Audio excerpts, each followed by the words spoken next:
Hi y'all, it's Josh here. Today I want to talk a little bit about Wang Xinwen, the founder and CEO of Lilith Games.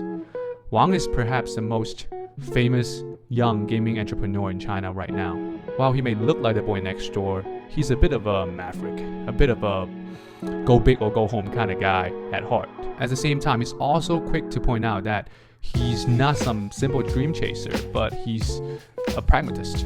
Wang said his company is not driven by original aspirations, nor personal sentiments, nor idealism. And the context in which he said this is important because the term was just catching on at the time. Later, President Xi Jinping even turned it into a slogan. So yeah, Wang is not afraid to buck the trend. Anyway, Wang sort of came out of nowhere and made a game which became the first national hit on the mobile platform. And that led Tencent and the like to fully realize the potential of mobile games. And now his company is arguably the most internationally successful Chinese gaming startup.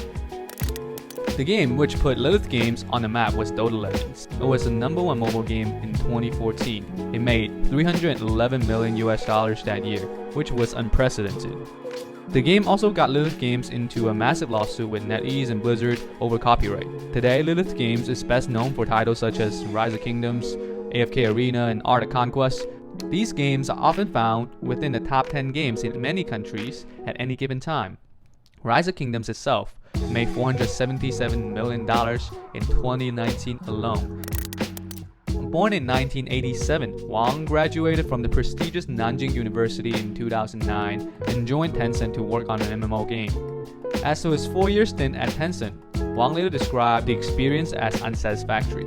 I once worked at Tencent for almost 4 years, but I really did terribly there. I did not lead anybody, had no management experience, and the year before I left the company, I got a C in my performance review, which is tantamount to being asked to leave. But this subpar experience at Tencent eventually got him to consider making it on his own. In 2012, mobile games were about to take off, so Wang, still employed by Tencent, teamed up with a few co-workers who were also frustrated by the low pay, and they started to make a mobile game called Crazy Submarine. The game is essentially about bombing submarine, and guess what? It bombed. It made only $50. Wang was devastated by the failure. Despite the setback, he knew that starting his own company was the right thing to do, so Wang left Tencent and started Lilith Games in 2013. And thankfully, he already had an idea.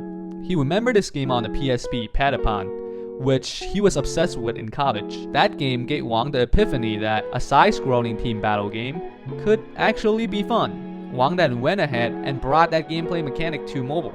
He created Dota Legends with characters effectively copied from Dota. Dota Legends then exploded, topping the download charts in many countries. The game ended up making 5 billion yuan. According to Wang, he came in at the perfect moment with Dota Legends.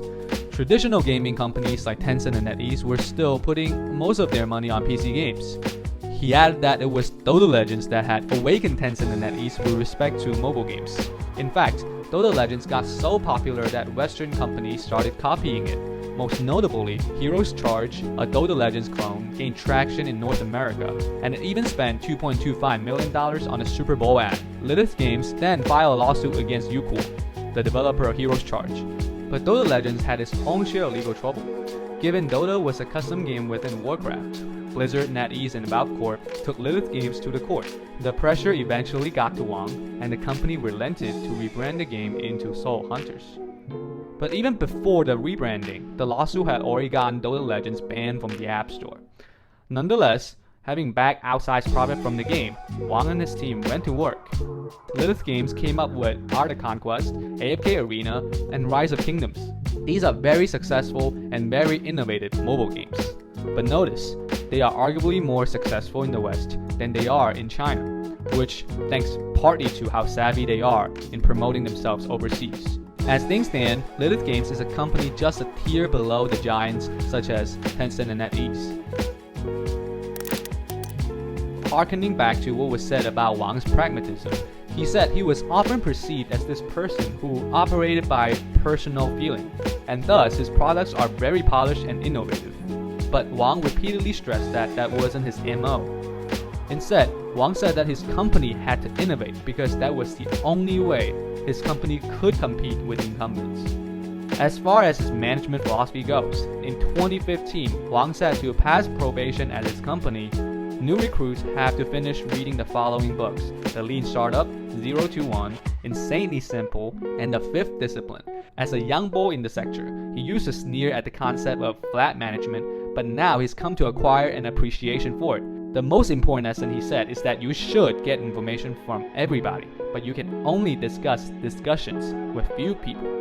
On top of that, Wang also said paying attention to competitors' products and paying top dollars for top talents are the two crucial things startups must do to gain an edge. Here are a few other additional key concepts Wang likes to highlight. Differentiation or die. Innovation comes from personal experience. Create a demo fast and fail fast. Virality trumps user retention. Products must be simple. Don't use technical diligence to cover up strategic laziness. To wrap up this video, I think it's good to shed some light on a mentor exercise, which Wang used to like to do with himself to keep himself honest. He said that every now and then we ought to tear out a piece of paper, find a quiet place, and literally write out every piece of thought on our mind. The key is not to filter any thought whatsoever, not even thoughts which may be scary to confront, such as maybe we don't even love our partners, that sort of thing. He said that this is an important exercise because he believes only 10% of our thoughts are ones we're conscious of. Obviously, this is a difficult exercise, and he said that to complete this exercise, you must destroy this piece of paper, so that for one thing, you know that no one will ever see this, and second, you too feel free to return to this exercise again the next time. So yeah, that's the story of Wang Xinwen. I hope you guys enjoyed. Anyway, my name is Josh. I cover China tech news during the day, and if you guys want to follow the latest stories, feel free to follow me on Twitter. Otherwise, hope to see you guys soon.